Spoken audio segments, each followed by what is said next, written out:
Nakilala ang isang antingero sa pangalang Erning Zapanta dahil sa pambihira nitong abilidad sa pakikipaglaban.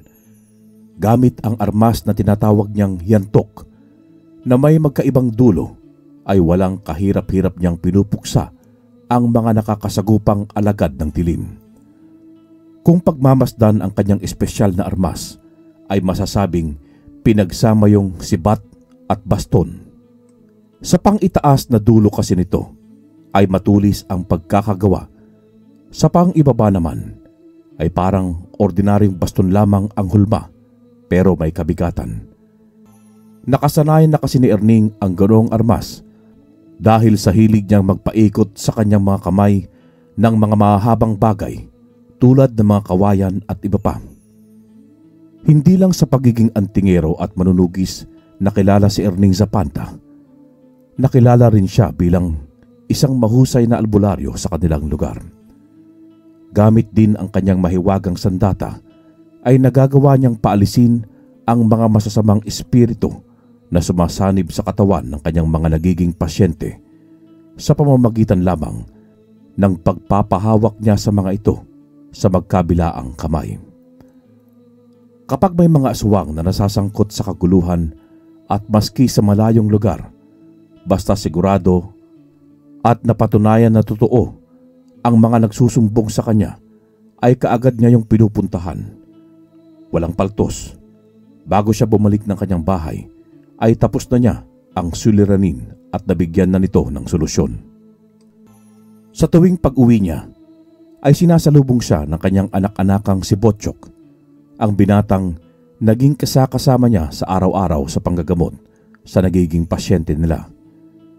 Si Botchok ay napulot ni Erning noong sanggol pa lamang ito, sa loob ng kagubatan at sa ilalim ng nagkakapalang malalaking ugat na natatakpan ng mga baging niya ito nakita. Dahil sa awa ay kinuha niya ito at iniuwi.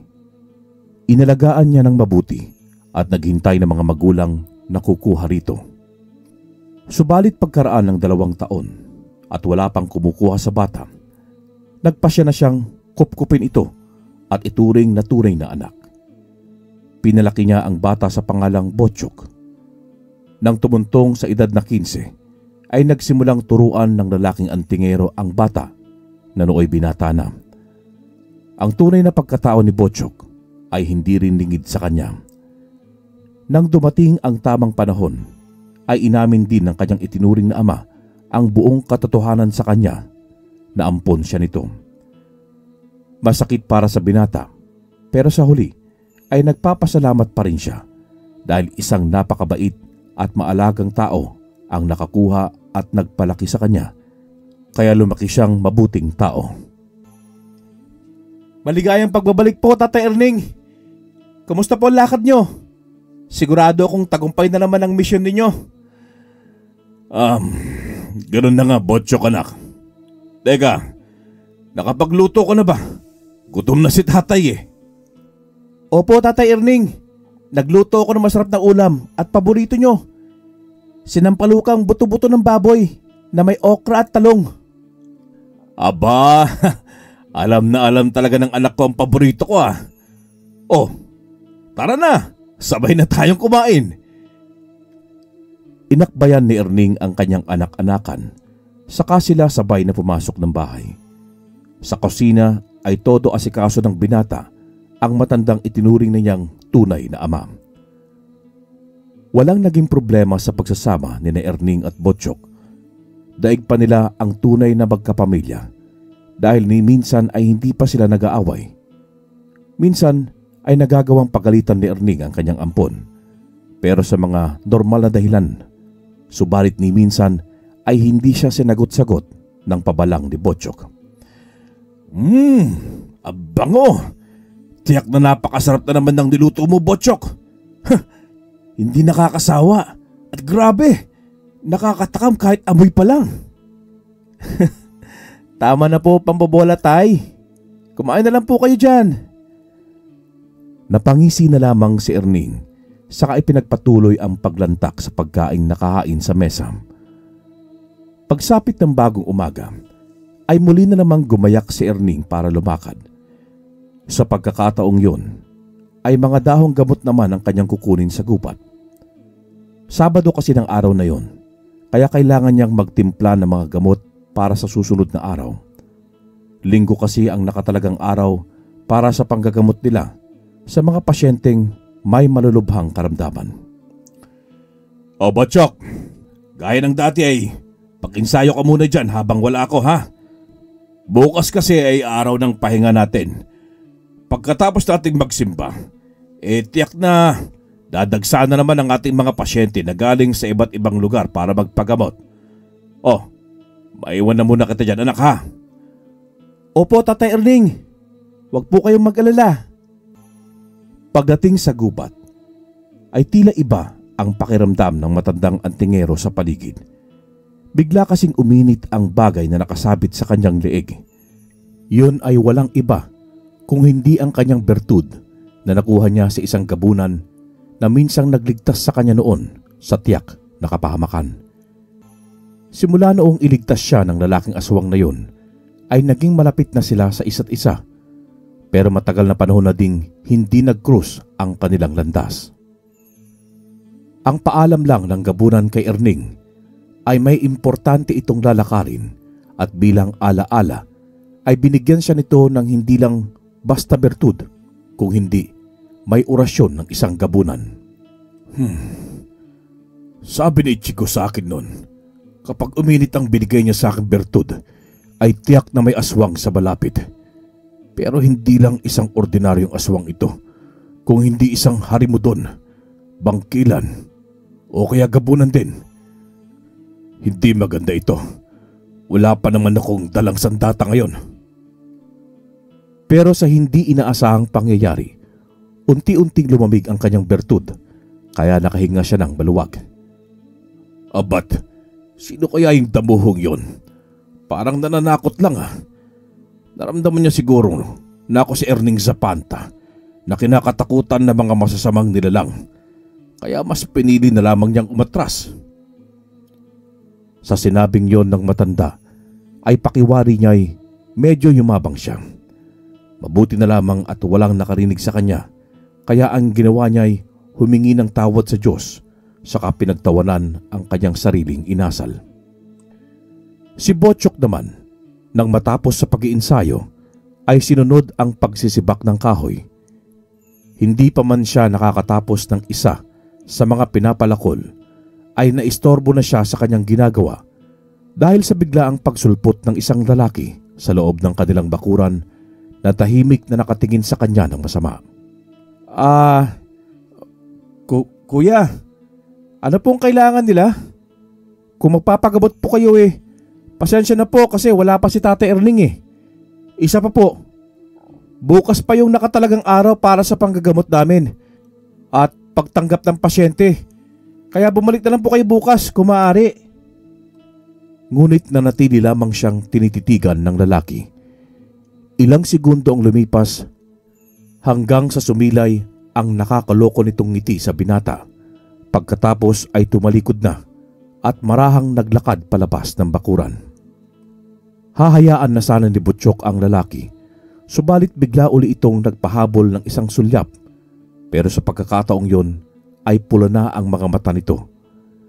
Naalala tuloy ang sinabi ng kanyang Tatay Erning kung paano kumilatis ng isang aswang. Hala, nanlilisik kong tumingin. May nakakalokong pagngisi at mapupula ang mga mata. Kung hindi ako nagkakamali, ay isa yung aswang. Dahil sa dumaloy na kuryosidad sa sistema ni Butchok, ay sinundan niya ang lalaking yon. Mabagal lamang maglakad ang lalaki, kaya marahan din ang pagsunod dito ng binata. Hanggang sa sumuot yon sa isa sa papasok na daan papuntang gubat. Mas lalong lumakas ang kutob ni Butchok na aswang nga ang kanyang sinusundan. Nang medyo makagitna na sila sa kagubatang pinasukan, tumigil na ang lalaki sa paglalakad, saka marahang pumihit paharap sa binata. Muli ay sumilay ang nakakalokong ngisi nito at mas lalong nanlisik ang mga mapupulang mata, kasabay ng unti-unting pagbabago nito ng anyo bilang isang malaking asong itim. Sinasabi ko na nga ba aswang ka nga talaga. Kaagad na naghanap ng pwedeng maging armas si Botchok, pero mga tuyong sanga ng kahoy lamang ang nandoon. Kumuha na lamang siya ng isa na medyo malapad para hindi basta-basta mababali. Sige, lumapit ka kung gusto mo masaktan. Akala mo takot ako sa'yo? Matagal ko nang pinapangarap na makaharap ang mga kagaya mong aswang at sabik na ako makapaslang. Kaya ikaw ang kauna-unahan sa listahan ng mga mapapatay ko. Inilabas ng itim na aso ang matatalas nitong pangil at ngipin na parabang ipinapakita nito na naaasar kay Botchok. Kasabay nun ang mabilis nitong paglusob sa binata. Paglapit ay mabilis na hinampas ni Botchok ng hawak nitong kahoy. Nahilo naman ang aswang pero panandalian lamang at ang ginamit na pamalo ng binata ay nagkanda bali-bali na, kaya muli siyang naghanap ng mas matibay. Pero bago pa siya makadampot ng panibago, ay muli na namang umatake ang asong itim. Walang nagawa ang binata kung hindi ang umilag at nang makahanap ng magandang tiyempo. Kumaripas ito ng takbo. Hindi naman siya tinantaran ng aswang at mabilis siya nitong hinabol. Buisit! Wala man lang akong makitang maganda-gandang pamalo. Sa kalagitnaan ng pagtakbo ni Botchok ay hindi niya naiwasan ang mapadpad sa isang lugar na pwedeng makatulong sa kanyang problema. Nang makasunod naman doon ang itim na asong malaki, ay tila ba nawawalan ito ng lakas dahil sa unti-unti nitong pagbagsak sa lupa. Maya-maya pa ay nagbalik na ito sa normal na kaanyuan habang bumubula ang bibig. Teka, anong nangyayari? Bakit bigla na lamang nagkaganyan ang aswang na yan? Hindi kaya habang nakasunod siya tinuklaw siya ng isang makamandag na uri ng ahas? Sa mga naiisip ay nakaramdam din ng takot ang binata. Mas lalo siyang naging maingat sa mga paggalaw, pero halos papatalon siya sa gulat nang may sumigaw na maski pamilyar sa kanya ang boses at paglingon niya na hawak-hawak ang kumakabog na dibdib, ay doon niya siguradong ang Tatay Erning niya yon na tumatawa dahil sa kanyang naging reaksyon. Diyos ko naman po, Tatay Erning. Papatayin niyo ba ako sa nervyos? Nasaksihan ko ang lahat, Botchok. Mukhang hindi ka pa talaga handa para humarap sa isang aswang. Mabuti na lamang at napadpad ka dito sa lugar dito sa gubat na may mga baging na makabuhay. Dahil kung hindi, baka nalapa ka na lang humabol sa'yo. Baging na makabuhay po kamo, Tay? Oo, anak. Hindi ko pa pala nasasabi sa'yo na ang baging na makabuhay ay mabisang pangontra at pangtaboy sa mga aswang. Nagagawa kasi nitong pahinain sila dahil sa taglay nitong amoy, at kapag ang katas ay nadampi sa katawan ng isang aswang, ay nagdudulot ito ng sobrang pangangati hanggang sa malapnos. Kaya pala takot ang mga aswang sa ganitong klase ng halaman. Ganun ba ang baging na makabuhay, Tay? Tumango muna si Erning bago sumagot. Ganyan nga, Botchok. Kung ganun patay na ang lalaking aswang na yan. Hindi na kasi gumagalaw Buhay pa ang aswang na yan, iho. Nanghina lamang siya dahil sa mga baging na makabuhay o badyawan sa madaling salita. Manunumbalik lamang ang lakas niya kapag sumapit na ang gabi at nasinagan siya ng liwanag ng buwan. Kaya kailangan mo siyang patayin ngayon mismo, dahil kung hindi, ay tiyak na panganib ang idudulot ito sa'yo. Sa papaanong paraan ko naman po siya papatayin? At saka, paanong manganganib ang buhay ko, Tay? Sa pamamagitan ng pagtarak sa bandang puso niya, gamit ang pinatulis na bagay gaya ng kahoy o bakal. Botchok, makinig ka. Dignidad ng isang aswang ang mayuyurakan mo kapag binuhay mo pa siya. Hindi nila kayang tanggapin na may isang taong nagawa silang takasan, kaya hahanapin ka nila. Ang taong tila nangiinsulto sa kanila, kahit na anong mangyari para paslangin at ipabatid na mas malakas pa rin sila at mas mabangis. Kaya gawin mo na ang nararapat, Botchok. Napalunok ng sariling laway ang binata. nag-aalangan na binalingan ang nakahandusay na lalaking aswang. Si Erning naman ay walang paalam na umalis, pero bumalik kaagad na may daladalang matulis na sanga ng punong kahoy. O heto, Botchok, anak, kunin mo. Itarak mo ito sa dibdib ng aswang na yan sa bandang puso niya. Madali ka, para makauwi na tayo. Marahang inabot ni Botchok ang matulis na kahoy sa kakalmadong binalingan ng tingin ng aswang. Nasa pangkaraniwang tao lamang ang wangis nun, kaya hindi maiwasan ng binata ang daluyan ng konsensya. Palipat-lipat ng tingin si Botchok kay Erning at sa aswang, habang marahan siyang lumalapit sa nakahandusay na katawan ng kalaban. Maski alam niyang aswang yon, ay hindi pa rin niya maatim na patayin ito ng walang kalaban-laban.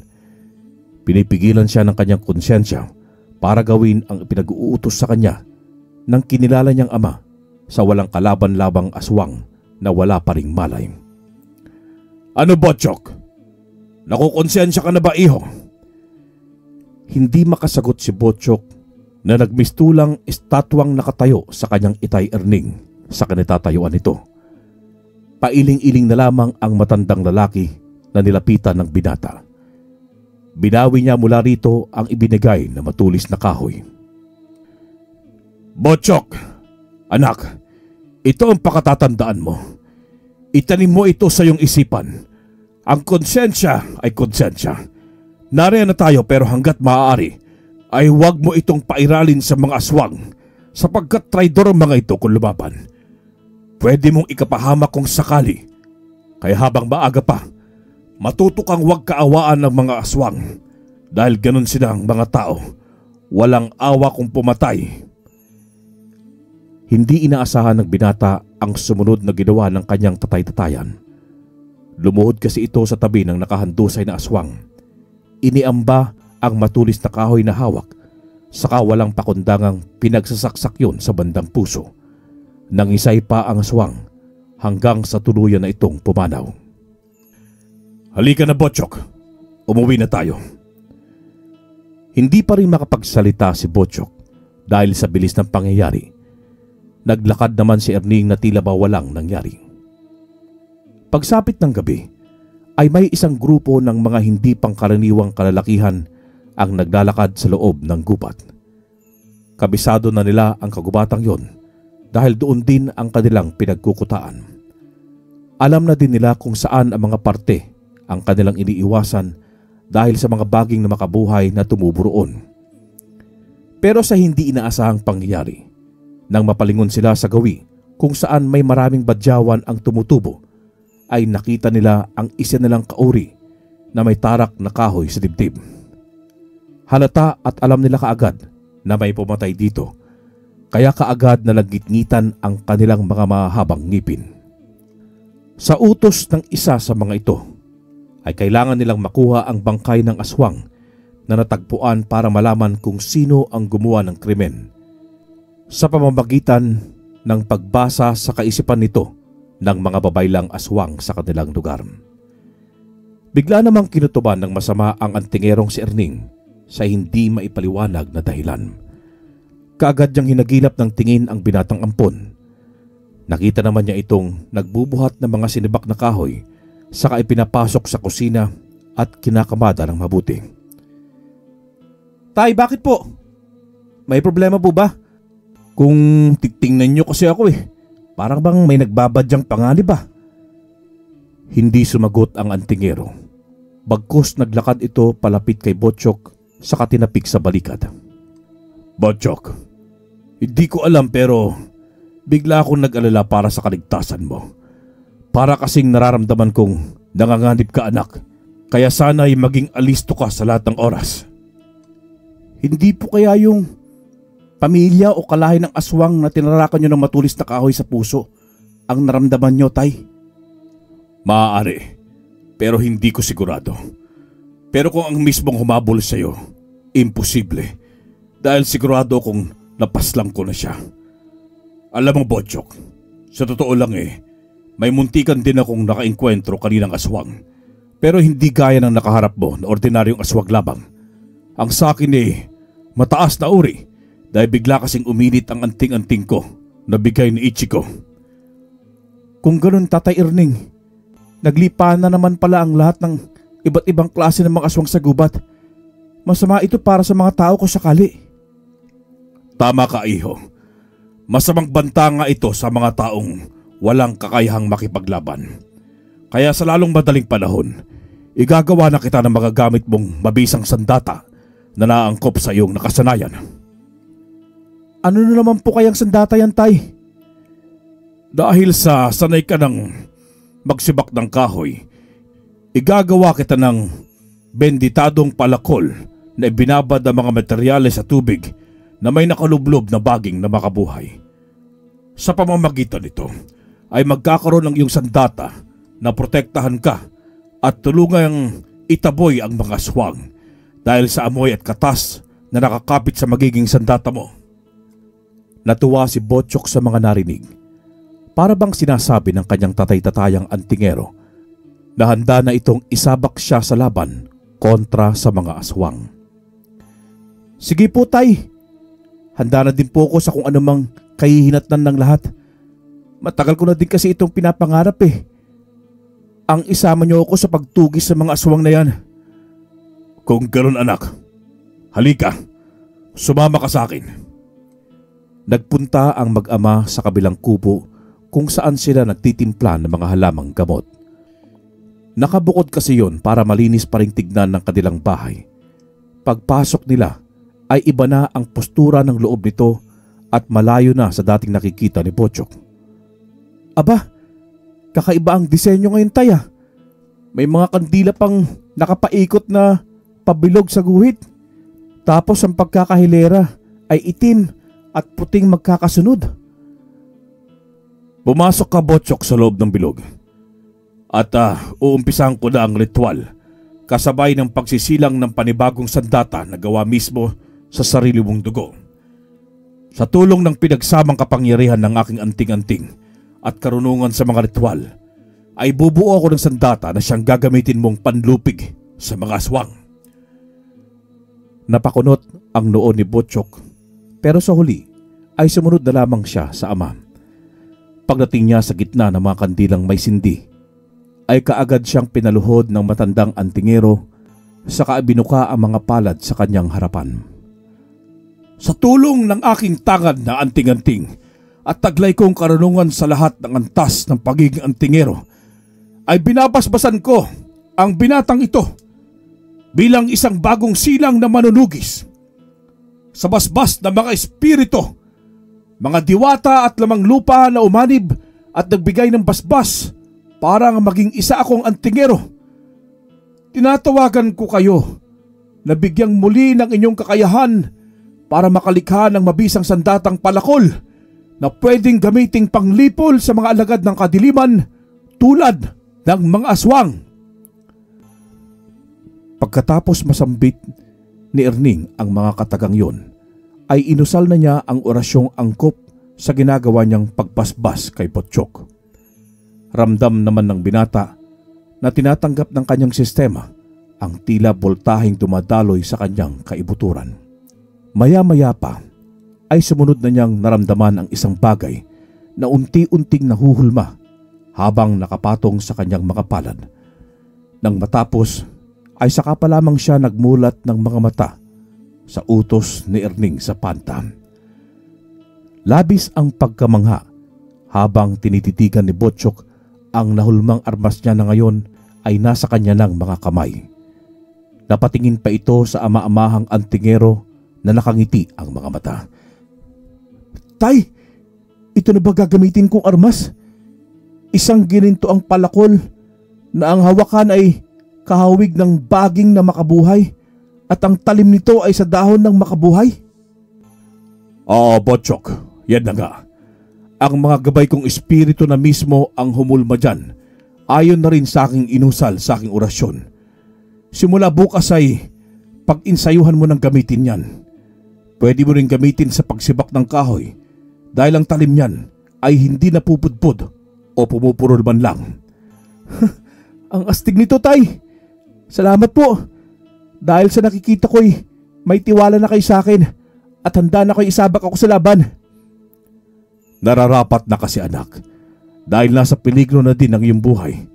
Kaya wala na akong magagawa pa kung hindi ang pahintulutan na ang hinihingi ng kapalaran. Basta wag mo lang kakalimutan ang bilin ko.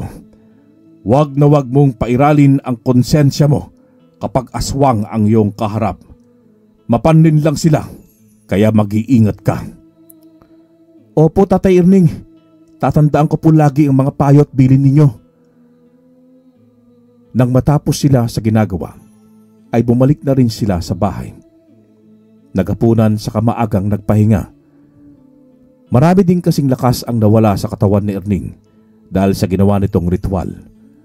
Pati rin si Botsyok ay nakaramdam ng kapaguran dahil na rin siguro sa pagtanggap ng kanyang katawan sa banal na basbas ng kanyang ama at dahil sa naninibago rin ito sa bago niyang pagkatao.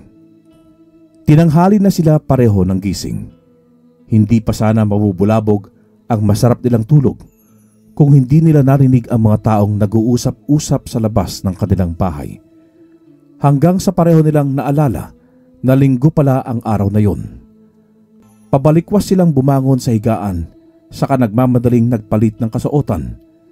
Pagbukas nila ng pinto ay bumungad sa kanila ang napakaraming pasyente. Magandang umaga sa inyong lahat, mga kaibigan.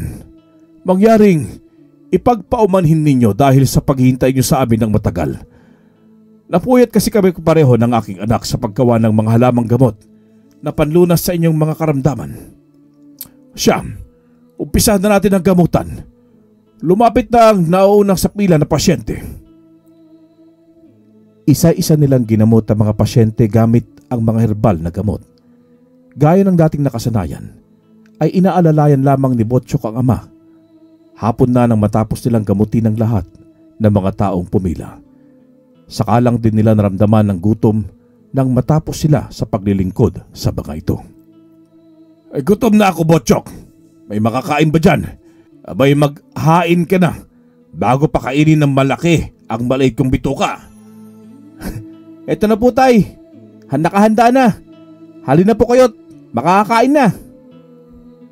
Isa pa sa katangiang yon ni Botsyok ang gustong-gusto ng matanda. Bukod sa alerto ito ay marunong ding makiramdam. Habang kumakain sila ay papalubog na rin ang araw. Naudlot ang masarap na pagsubo ni Erning dahil biglang nag-init ulit ang kanyang bertud. Nalintikan na, Botsyok. Ang armas mo, madali ka. May malakas na aswang ang nagmamasid sa atin mula sa kung saan. Mabilis namang nakuha ni Botsyok ang kanyang ginuntuang palakol sa loob ng kwarto. Pero pagbalik niya ay nakasalampak na ang matanda sa inupuan. Bakit po, itay? Nasaan ni aswang na tinutukoy ninyo? Nawala ulit, iho. Biglang naglaho ang kanyang presensya. Lumubig na din ulit ang aking anting-anting. Mukhang minamatyagan tayo ng isang yon at pinag-aaralan ng ating mga galaw. Pero hindi ko sigurado. Kung ganun, tay, tapusin na natin ang maghapunan para mapakiramdaman natin ng mabuti ang paligid ng bahay. Tumango lamang si Erning bago bumalik sa pagkakaupo. Ay nilibot muna niya ang paningin sa kanilang bakuran at nang wala na talaga siyang makita ay bumalik na ito sa pagsubo ng pagkain. Samantala, mga kasama, ayon sa ating mga babaylan ay isang binata at matandang lalaki ang may kagagawan sa pagkakapaslang sa ating isang kasamahan ng walang kalaban-laban. Dahil sa mga baging na makabuhay ay nanghina ang ating kauri. Pero na kahit na nakahandusay ito at nawala ng malay ay nagawa pa ring patayin ng matandang yon. At malaking kabastusan ito sa ating lahi. Ayon din sa isa nating kasama na natasang magbatyag sa kinakatakutang antigero na si Erning Zapanta, ay kumpirmadong siya ang matandang tinutukoy ng mga babaylan. At isa pa, ang pinaka-importante sa lahat ng ating natuklasan at malaking katanungang gumulo sa ating isipan ng matagal na panahon ay nagkaroon ng kasagutan. Makinig kayong mabuti at ibubulgar ko na ang natuklasan naming yon. Tila nabunutan ng tinik ang bawat lalamunan ng mga aswang na nakarinig sa ipinagtapat sa kanila ng kanilang haring aswang na si Arigon. Matagal na panahon kasing iniisip ng bawat isa ang problemang yun. Pero ngayon ay mukhang unti-unti na itong nalulutas sa tulong ng kanilang matyagang tagamasid na isang gabunan. Ngayong alam niyo na ang buong katotohanan, mga kasama, ay nararapat lamang na paghandaan na natin ang pagkakataong ito, sapagkat darating ang araw na magkukrus ang ating makalantas. Huwag nating hayaang matalo tayo sa muling pakikipagharap sa mga mortal nating kalaban. Lahat ay nagsiayunan sa inasta ni Haring Arigo. Aminado kasi ang lahat na matagal na nilang hinihintay ang pagkakataong ito para mas lalo silang matahimik at maghari sa buong mundo kapag napagtagumpayan nila ang magaganap na labanan. Kaya naman simula nang malaman nila ang balitang yon patungkol sa magiging pinakamortal nilang makakalaban, ay mas lalo nilang ininsayo ang mga sarili para patalasin ang mga pakiramdam, palakasin ng taglay na bangis at paigtingin ang kanilang puot at galit sa tinaguriang anak ng pinaghalong bangkilan at gabunan. Paniguradong malaking digmaan ng mangyayari at tiyak mangyayari yon sa isa sa mga susunod na araw. Kailangan ko talagang ihanda si Botchok para hindi kami maagrabyado kung sakaling dumating na ang oras na yon. Hindi ko siya pwedeng pabayaan, lalo na't pausbong pa lamang siya bilang manunugis, sapagkat siya lang ang inaasahan kong tagapagmana ng aking anting-anting kapag dumating na ang sandaling hindi ko na kayang lumaban dahil sa labis na katandaan. Panginoon, tulungan mo po sana akong mahasa ng husto ang itinuring ko ng tunay na anak na si Botchok. Gabayan mo sana siya lagi sa mga susunod pang mga araw. Pagkatapos magdasal ay pumanhik na si Erning sa kanyang kwarto para matulog. Nagising ang matandang antingero dahil sa muli na namang nag-init ang kanyang bertud. Sa puntong yon ay iba na ang inilalabas itong init dahil nakakapaso na. Pagbukas niya at pagdungaw sa bintana ay nakita niya mula sa may hindi kalayuan ang dalawang aswang na nakangising nakatingin sa kanya. Maya-maya pa ay may ibinato ang mga ito na tumama sa pintuan ng bahay. Tila ba isa yung bato na nakabalot ang isang papel. Nang muli niyang binalingan ng dalawang aswang, ay may bitbit na ang mga itong katawan ng isang lalaki na lupaypay at tila wala ng buhay. Kaagad ding lumisan ang dalawa nang nagawa na nila ang totoong pakay. Lintik na mga aswang ito. Nagawa pang mambato ng bahay para lang ipaalam na nagsisimula na silang mambibiktima ng mga tao. Mukhang ipinaparating na nila ang kanilang paghabon sa akin bilang pinakamahirap nilang kalaban na. Pero teka, ano kayang nilalaman ng papel na nakabalot sa batong ipinukol nila sa pintuan namin? Matignan nga muna. Pagkapulot ni Erning sa nasabing bagay, ay kaagad niyang binuklat ang papel. Hindi nga siya nagkamali ng kutob dahil may nakalagay na sulat dito. Kumusta ka, Erning? Matagal-tagal din tayong hindi nagkita. Sana'y hindi ka pa uugod-ugod at may lakas pa para lumaban. Matagal na panahon ding pinangingilagan ka naming mga aswang dahil sa kinakatakutan kang antingero ng lahat. Pero ngayon ay muli kaming nagbabalik para maningil ng pautang. Siya, Erning, hanggang dito na lang. Gusto ko lang ipaalam sa iyo ang aking hamon para ihanda ang iyong ampon pag sumapit na ang unang gabi ng kabilugan ng buwan. Ang iyong mortal na kaaway, Haring Arigon. Kaagad na nagbalik tanaw si Erning sa naganap na engkwentro nila ni Haring Arigon. Yun din kasi ang panahon na iniligtas siya ng kaibigang si Ichigo na biglaan ng pagkawala. Tay Erning, ano po yung ingay na narinig ko? Parang may nambato sa ating bahay ah. Wala anak. Siya nga pala, bakit gising ka pa? Nagising lang po ako dahil sa malakas na kalabog. Ganun ba? O sige, bumalik ka na sa pagtulog. Maaga pa tayong gigising bukas. Sige po tay, ikaw din. Magpahinga na rin po kayo. Nang gabing yun, ay hindi na nakabalik sa pagtulog ang matandang antingero. Iniisip niya kung bakit pati si Botsyok ay pinaghahanda ng hari ng mga aswang. Tila ba may laman ng mga sinabi nito sa sulat. Yun ang bumabagabag sa kanyang isipan hanggang sa sumapit ang umaga. Medyo mabigat ang pakiramdam ni Erning dahil sa puyat. Napilitan lang siyang bumangon mula sa pagkakahiga dahil sa narinig niyang abala na si Botsyok sa pagsisibak ng panggatong. Nang matanaw niya ang binata sa bintana, ay kaagad niya itong kinausap. Botsyok, halika muna rito iho. Itinigil naman ng binata ang ginagawa. Pinunasan muna niya ang pawis gamit ng kwelyo ng damit saka pumasok sa loob. Bakit po tay? May problema po ba? Sa palagay ko anak meron at malaki.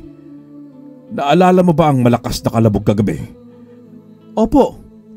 Dahil sa ingay na yun, nagising ako mula sa mahimbing na pagkakatulog Anak, gawa yun ng mga aswang. Gumamit sila ng bato at papel para iparating ang kanilang paghamon. Hindi lang sa akin kung hindi sa ating dalawa. Para maliwanagan kay, eto, basahin mo.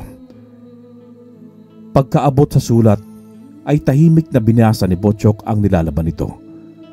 Maski siya ay naguguluhan at nagulat dahil kasama siya sa hinamon. Nahihiwagaan ako itay.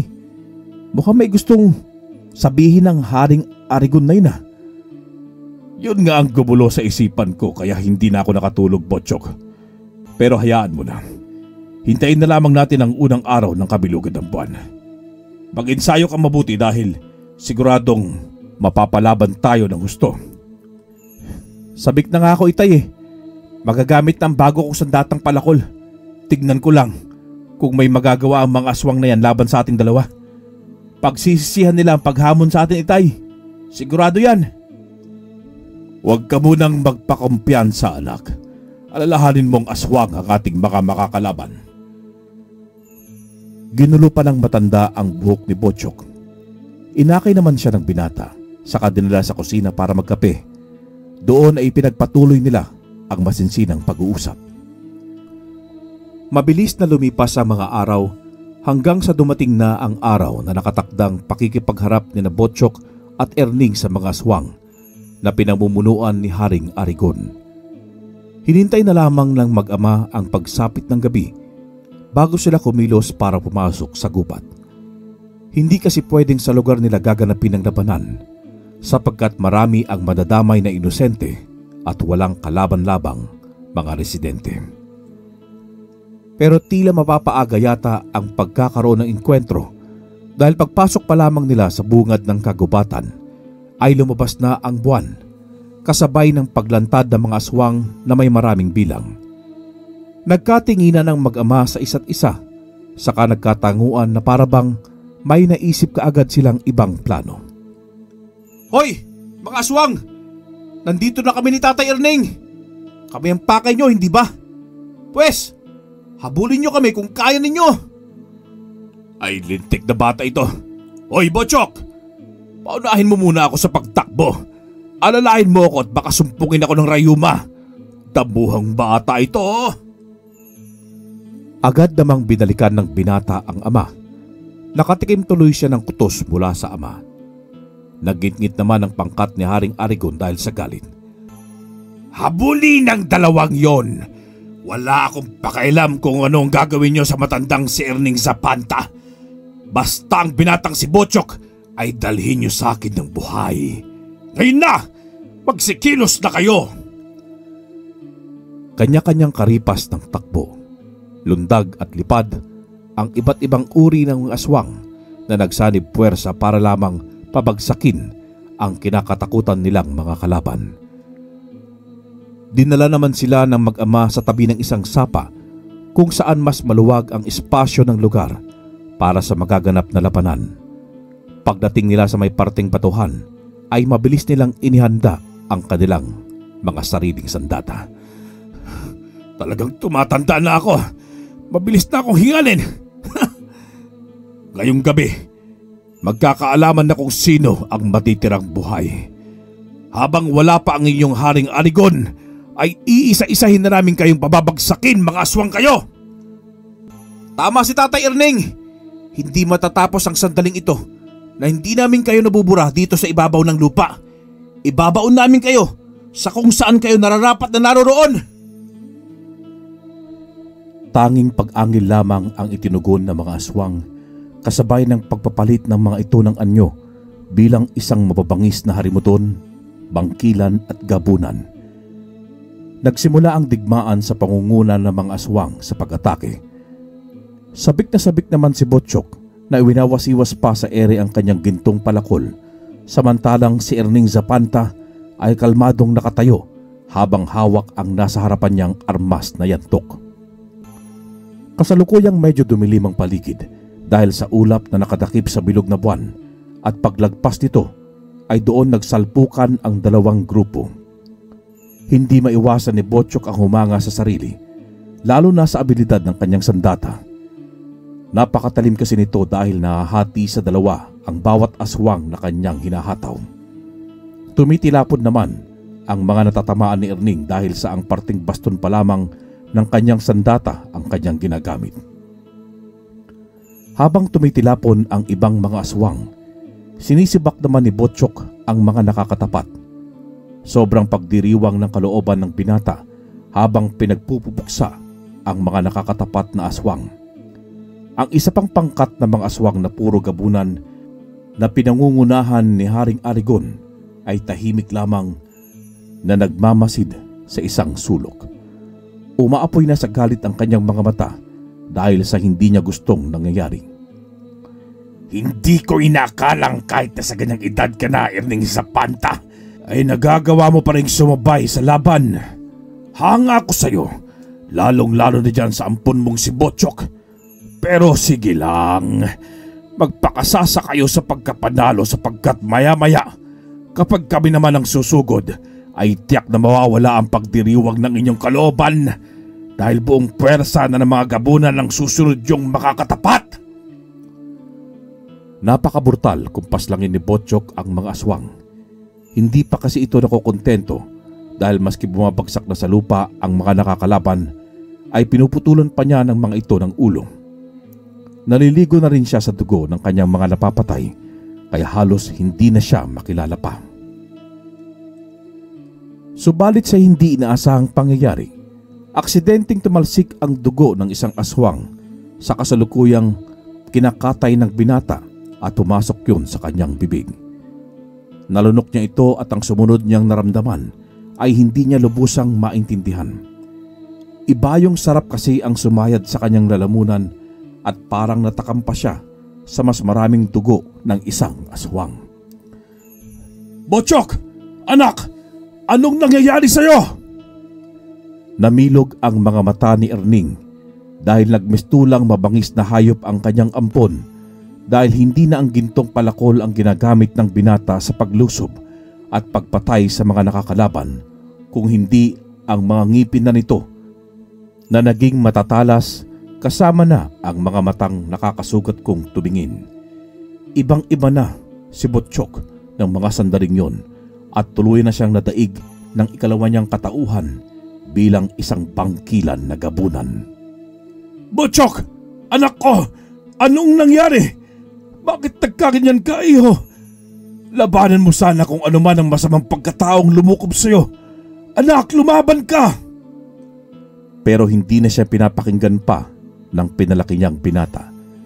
Tanging ang paglapan na lamang sa mga aswang na nakakaharap na nagmimistulang masarap na pagkaing nakahain sa kanyang harapan ang tumatakbo sa isipan nito.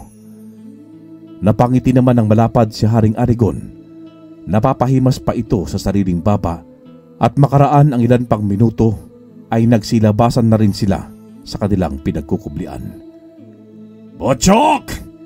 Masaya kaming lumabas na ang iyong tunay na katauhan bilang isang aswang na pinaghalong lahi ng bangkilan at gabunan. Ako nga pala si Haring Arigon. Kami ang tunay mong pamilya. Kami na may mga matataas na uri ng mga aswang na gabunan. Kaya halika, Botchok. Sumama ka sa amin at tanggapin ang iyong lahing nararapat na protektahan at ingatan. Halika! Subalit nag-aalangang lumapit si Botchok sa grupo ng mga gabunan. Napapabaling din ang tingin niya sa matandang si Erning. Anak! Botchok! Huwag mo sanang hayaang yakapin ka ng kadiliman. Pinalaki kitang mabuting tao at may takot sa Diyos. Ikaw na ang bahalang magdesisyon kung saan ka papanig. Pero kung tatalikuran mo na ako bilang ama mo, ay isusuko ko sa mismong mga kamay mo ang aking buhay. Hindi ko kakayaning mawala ka sa akin, anak. Kaya mas nanaisin ko na lamang ang mamatay. Biglang sumakit ang ulo ni Botchok dahil sa hindi niya alam ang gagawin.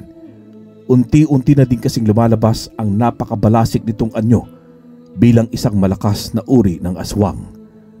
Todo paghihikayat pa rin at magagandang salita ang pinapakawalan ni Haring Arigon para lamang mapasunod ang binata.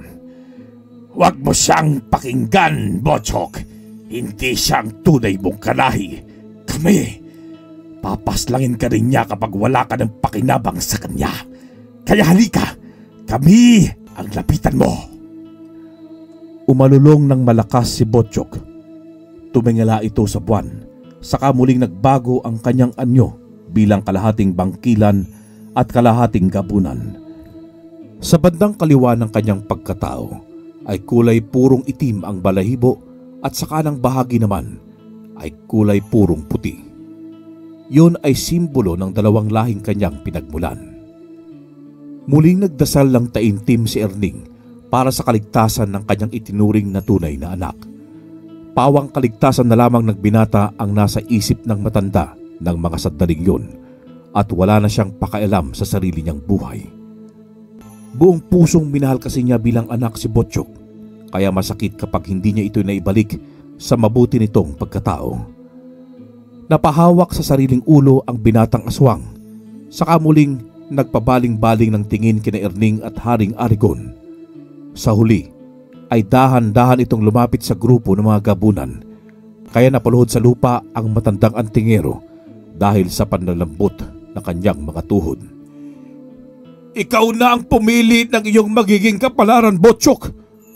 Suko na ako sa buhay. Wala nang saysay para mabuhay pa. Sa kauna-unahang pagkakataon ay umagos ang mga luha ni Erning dahil sa lubhang kalungkutan. Gumuho na kasi ang kanyang mundo dahil sa naging desisyon ni Botchok. Magaling, Botchok. Tama ang pinili mong landas. Hindi ka magsisisi na sa panig ka namin sumama at kakampi. Ipaparamdam namin sa iyo ang tunay na kahulugan ng isang pamilya. Pero kay Tatay Erning ko lamang yun naramdaman simula pa nung bata ako. Kayo na nagsasabing kapamilya ko. Nasaan noong mga panahong hindi ko pa kayang tumayo sa sarili kong mga paa? Ikinalulungkot ko, Haring Arigon, pero hindi ako sasama sa inyo. Lumaki akong kinamumuhian ang lahi ng mga aswang, kaya aalisin ko sa aking sistema ang katauhan kong ito. Iniangat ni Erning ang nakayukong ulo saka pinunasan ng mga luha. Unti-unting napalitan yun ng ngiti saka muling nabuhayan ng loob. Nanginig naman ang hari ng mga aswang, pati na ang mga gabunan dahil sa sinabi ni Botchok. Bumalik na rin sa normal ang boses ng binata. Lapastangan ka, Botchok! Wala kang respeto sa lahing pinagmulan mo, kaya humanda ka! Kami mismo ang tatapos ng buhay mo gaya ng ginawa namin sa ina mong bangkilan na mas pinili ang tatay mong si Ichigo kaysa sa akin! Tila ba nilukuban ng apoy ang buong pagkatao ni Botchok dahil sa narinig. Pati si Erning ay nagulat sa revelasyong nalaman. Hindi niya akalain na si Haring Arigon pala ang dahilan sa pagkawala ng kaibigan niyang gabunan na si Ichigo. Nagulat ba kayo sa isinuwalat ko, ha, mga hangad? Oo! Ako ang pumatay kay Ichigo dahil inagaw niya sa akin si Elena. ang sinisinta kong bangkilan. Pero dahil sa ang ama mo, Botsyok, ang pinili niya, ay hindi ko natanggap, lalo na iligtas niya ang Erning Zapanta na yan. Plinano kong mabuti ang lahat, pero nakaligtas ka dahil nagawa ka pang itago ng iyong ama. Tapos ang Erning Zapanta pang yan ang nakapulot sa'yo. Pero tamang-tama, dahil ang mangyayari ngayon ay parang sa kasabihan na 2 ibon ng matatamaan gamit ang isang batong ipinukol lamang. Yun ay kung mangyayari, Haring Arigon. Hindi ko hayaang masaktan mo ang anak ko. Dadaan ka muna sa ibabaw ng aking bangkay bago mo siya gumagawa ng masama. Sa pagkakataong yon ay ang matulis na dulo na ang ginamit ni Erning sa kanyang armas. Nangangahulugan lamang na nasa seryoso na silang sitwasyon.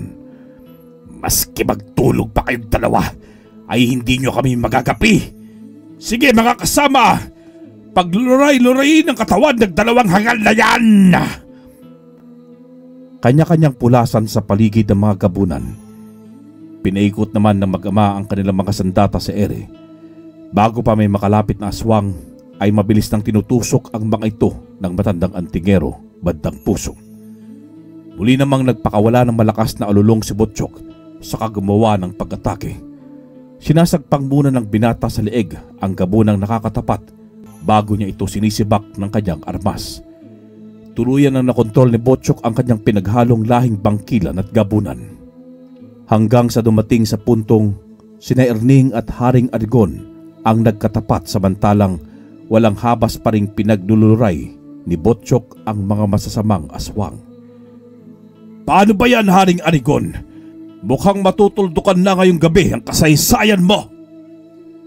Huwag ka munang magdiwang, Erning Zapanta. Tandaan mo, hindi ka na gaya ng dati sapagkat malaki na ang iyong itinanda. Nung kalakasan mo ay kamuntikan na nga kitang napatay. Ngayon pa kaya na wala ng Ichigong magliligtas sa'yo. Huwag ka ring papasiguro, Haring Arigon, dahil noon ay wala pa akong tangang anting-anting. Oo, matanda na ako, pero hindi basta matanda lamang kung hindi ako si Erning Zapanta, ang kinakatakutang antingero. Nagsalpukan ang dalawa pagkatapos nilang magbatuhan ng mga salita. Pareho silang nakakailag sa mga pag-atake. Pantay lamang ang kanilang lakas kung ibabase dahil pareho nilang nararamdaman ang sakit kapag nagtatama ang kanilang mga kamao. Nagagawang ilaga ni Erning ang mga makamandag na kuko ni Haring Arigon at nagagawa din naman ng hari ng aswang na ilagan ang matalas na duluhan ng yantok ng matandang antingero. Hanggang sa hindi inaasahang pangyayari ay sabay silang nagtamo ng malalim na sugat. Eksakto namang natapos na ni Botsyok ang paglipol sa mga aswang at paglingon niya sa dalawa ay nangunot ang kanyang noo. Tatay Erning! Marahan siyang naglakad ng palipat-lipat ang tingin sa dalawa. Hindi niya alam kung sino ang nalapitan para tulungan dahil magkamukha na sila. Ako ang tulungan mo, Botsyok! Ako ang tunay na Erning! Yang isa ay sa Haring Arigon! Ginaya lamang niya ang aking itsura! Pero kinontra yun ng isa at ipinagtanggol ang sarili. Sinabi nito na siya ang totoong Erning Zapanta at sa huli ay parang nangungonsensya pa. Sinabi nito na kaya niyang magparaya at ibuwis ang kanyang buhay para lamang sa ikasisiya ng binata. Ganon daw niya ito kamahal. Ngayon ay sigurado na ako sa aking mapipili kung sino ang totoong Tatay Erning. Base sa mga narinig ko, pasensya na. Pero ang isa sa inyo ay kailangan nang mawala. Seryoso at napakatalim na mga matang tiningnan ng binata ang naunang Erning na nagsalita. Samantalang ang pangalawa ay pasimpleng nakangisi, lalo na nang iangat ni Botsyok ang gintong palakol. Tapos ka na, impostor! Mabilis na pumihit ang binata paharap sa ikalawang Erning. Sa kanya ito mabilis na pinutulan ng ulo. Paggulong ng pugot na ulo nito sa lupa ay nasa anyong sa Haring Arigon na. Nang makasigurong ubos na ang mga aswang, ay inalalayan na ni Botsyok si Erning. Ang galing mo, anak ah! Paano mo nalamang akong tunay na Erning at hindi siya? Simple lang, tay. Dahil po sa mga pangaral nyo na ang mga aswang ay mapanlinlang na mga nilalang at ang bilin nyo na kapag ang aswang ang inyong kaharap ay tanggalin mo ang inyong konsensya. Sa tono ng pagsasalita pa lamang kanina ni Haring Aligone, bistado kong siya ang impostor kasi paawa ay. Napangiti ang matandang manunugis saka kinusot ang ulo ni Botchok. Iniwan nila ang lugar na unti-unting nilamon ng tubig ang pinagdausan ng laban dahil sa pagtaas ng tubig. Isa-isang naanod ang mga bangkay ng mga aswang na dinala ng malakas na agos sa kung saan. Lumipas pa ang maraming araw, buwan at taon hanggang sa abutin na ni Erning Zapanta ang ipamana ang tangang bertud kay Botchok. Naituro na kasi ng matanda ang kaalaman niya sa panggagamot bilang albularyo sa binata at yun na lamang ang natitirang bagay na huli niyang ipapamana. Ipagpatuloy mo ang panggagamot, anak ko. Sa iyo ko naiiwan ang responsibilidad na iiwan ko kapag ako ay papadaw na. Masakit bang isipin pero kung darating ang araw na yon ay pilit kong tatanggapin, tay. Salamat dahil ikaw ang nagkupkup sa akin at itinuring akong tunay na anak. Salamat, Tatay Erning. Salamat. Wakas,